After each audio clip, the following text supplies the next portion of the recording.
बिस्मिल्लाहिर्रहमानिर्रहीम। अस्सलाम वालेकुम। मैं हूं हारून अब्बासी। तहरीक लब्बैक पाकिस्तान का जो एहतजाज हो रहा है फ़्रांस के ख़िलाफ़ और जो ये मार्च का नाम दिया जा रहा है लियाकत बाग में जो हो रहा है, और उस हवाले से जो लोग हैं वो जानना चाहते हैं और लोग बड़ा कंफ्यूज हैं, क्योंकि जोड़वा शहर जो इस्लामाबाद और जो रावलपिंडी है, यहाँ पर कल से जो सर्विस है मोबाइल की वो भी बंद है, और आज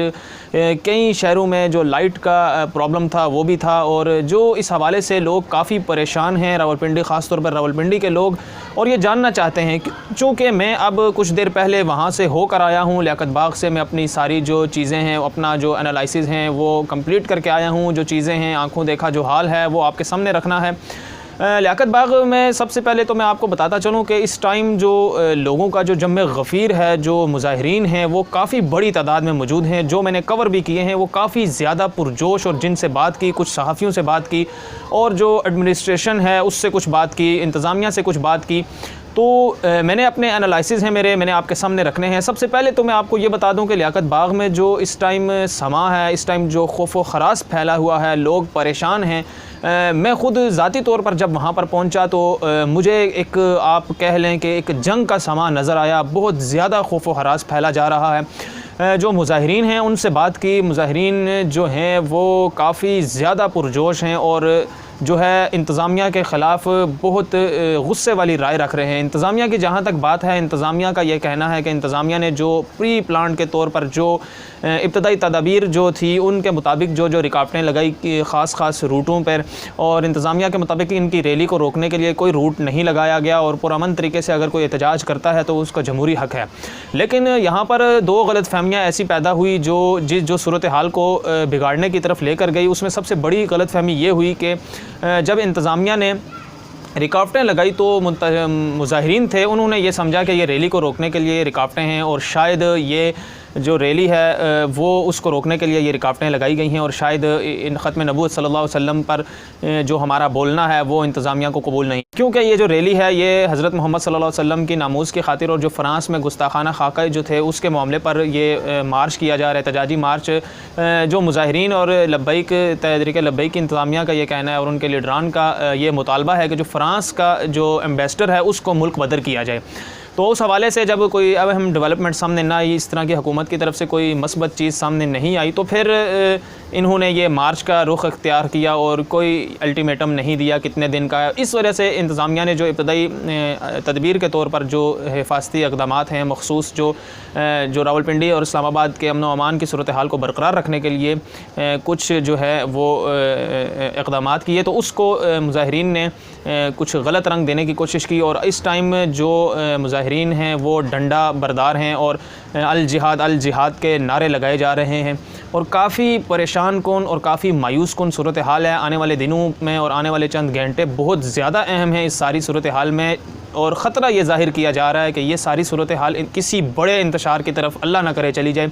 क्योंकि इंतज़ामिया की तरफ से और जो मुज़ाहिरीन हैं इनमें बहुत बड़ी जो गलतफ़हमी पैदा हो चुकी है वो ज़्यादा ख़तरनाक है। इससे सारी सूरत हाल में ख़ादम रिज़वी और जो मरकज़ी रहनुमा हैं वो भी पहुंचना शुरू हो चुके थे, और जो उनको देखकर और जो मुज़ाहिरीन थे उनको बहुत ज़्यादा जोश व वलवला मिला। मीडिया की कवरेज के बारे में अगर बात करूँ तो मीडिया की कवरेज के बारे में काफ़ी रुकावटें देखने को मिली। जो सहाफ़ती बरादरी है, कुछ सहाफ़ियों से बात हुई, वो भी उनका भी यही कहना था कि जो रिपोर्टिंग है वो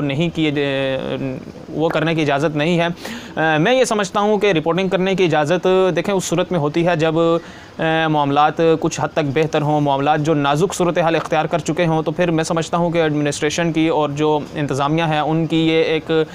हिकमत हो सकती है कि जो मीडिया है उसको इस तरह उनको हिफाजत के लिए उनको जो सेफ़ मकाम है वहाँ पर महसूर किया जाए, क्योंकि अगर मीडिया भी इसमें इन्वॉल्व हो जाएगा और इसको मीडिया अपने तरीके से रंग देगा और जो वहाँ पर सूरत हाल बन जाएगी, अल्लाह ना करे कुछ इंतशार वाली बात फैलती है, तो फिर जो एक तासुर देने की कोशिश की जाएगी और एक तासुर निकल पड़ेगा आम आवाम में, वो काफ़ी ख़तरनाक हो सकता है इस सारी सूरत हाल में। अब बात करते हैं कि ये सारी सूरत हाल पेश क्यों आई, और ख़ादम रिज़वी साहब के बारे में जो मैं गलतफ़हमी की बात कर रहा हूँ वो क्या है। देखिए, ख़ादम रिज़वी साहब की तारीख़ में आपको याद कराता चलूँ। ख़ादम रिज़वी साहब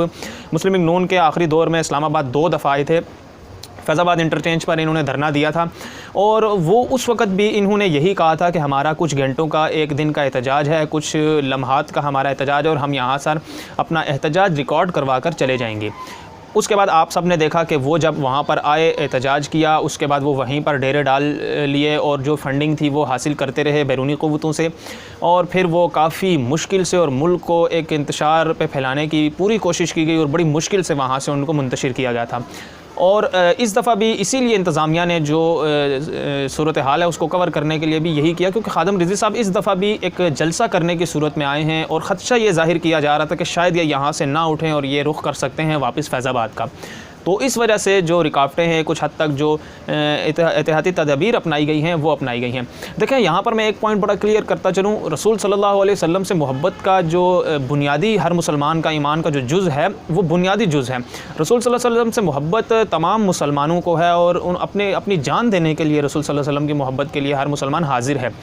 और जहाँ तक फ़्रांस के मामले की बात की जाए, जिस तरह फ़्रांस के मामले पर वज़ीर-ए-आज़म इमरान ख़ान साहब ने दो टोक पैगाम अपनाया, पाकिस्तान की वज़ारत दाखिला की तरफ से जो दो टोक अपना बयान अपनाया गया और एक मैसेज दिया गया और इंटरनेशनल लेवल पर इस पर बात करने की जो फ़ैसला किया गया था और इस सारी सूरत हाल को इंटरनेशनल लेवल पर उठाने की बात की गई थी। देखिए, ये बिल्कुल तरीका नहीं होता कि आप मुल्क के अंदर ही इंतशार फैलाने की कोशिश करें और नबी सल्लल्लाहु अलैहि वसल्लम के नाम पर आप अपनी सियासत को भी लपेटते चलें, दूसरे मामलात को भी लपेटते चलें और मुल्क के साथ ही टकरा जाएँ, रियासत के साथ ही टकरा जाएँ। चूँकि यहाँ पर मैं अपने कानों से सुन चुका हूँ, मैंने ख़ुद देखा है और ख़ुद सुना है, जो मुज़ाहिरीन हैं वो अल जिहाद के नारे लगा रहे हैं और उन्होंने डंडा बरदार हैं और उनमें जो जोश है वो पुलिस के ख़िलाफ़ है, कानून नाफिज़ करने वाले इदारे जो हैं वहाँ पर जो इंतज़ामिया है, एडमिनिस्ट्रेशन है, उनके ख़िलाफ़ है। अगर तो ये चीज़ देखी जाए, देखें रसूल सल्लल्लाहु अलैहि वसल्लम की मोहब्बत में अगर वो रसूल सल्लल्लाहु अलैहि वसल्लम की नामूस की खातिर आए हैं तो उनके जहन में ये चीज़ हरगिज़ नहीं होना चाहिए कि हमने रियासत से टकराना है। उनको लीड करने वाले, उनको गाइड करने वाले जो लोग हैं, उनका ये काम बनता है कि उनको ये बावर करवाया जाए कि इंतज़ामिया आपकी हिफाजत के लिए कंटेनर लगा रही है, इंतज़ामिया आपको किसी किस्म की बैरूनी क़ुव्वतों से नुकसान ना पहुँचे। देखें, इस तरह के जो मार्च होते हैं, इस तरह के जो चीज़ें होती हैं, उनको बड़ा मुख्तलिफ रंग दिया जाता है, उसमें बैरूनी क़ुव्वतें शामिल हो सकती हैं, बहुत ज़्यादा ख़तरा होता है। रावलपिंडी की बात की जाए तो रावलपिंडी बहुत हसास इलाका है। एक तरफ यहाँ पर GHQ है, दूसरी तरफ एम्बेसीज़ हैं, वो यहाँ पर सूरत हाल को टैकल करना काफ़ी मुश्किल होता है इस तरह की चीज़ों में। अगर खुदा न खास्ता कोई बैरूनी क़ुव्वतें यहाँ पर इसी मार्च में आ जाती हैं लिबादा ओढ़कर और वो किसी किस्म के इंतशार की तरफ मामलात को धकेलती हैं, तो फिर इसका कौन ज़िम्मेदार होगा? इसीलिए ये सारी चीज़ें एडमिनिस्ट्रेशन की जानिब से की जाती हैं कि आप पहले इजाज़त लें बाकायदा, और जो हर जलसे जुलूस में जो मुआहिदा होता है, आप किस मुआहिदे के तहत जलसा करेंगे, कितनी देर करेंगे, ये सारी चीज़ें तय करके एक स्टेट में एक मामलात चलते हैं। ऐसा नहीं होता कि आप अपनी मर्ज़ी से कुछ लोगों को ले आएँ और मुल्क को डिस्टेबलाइज़ करने की कोशिश करें।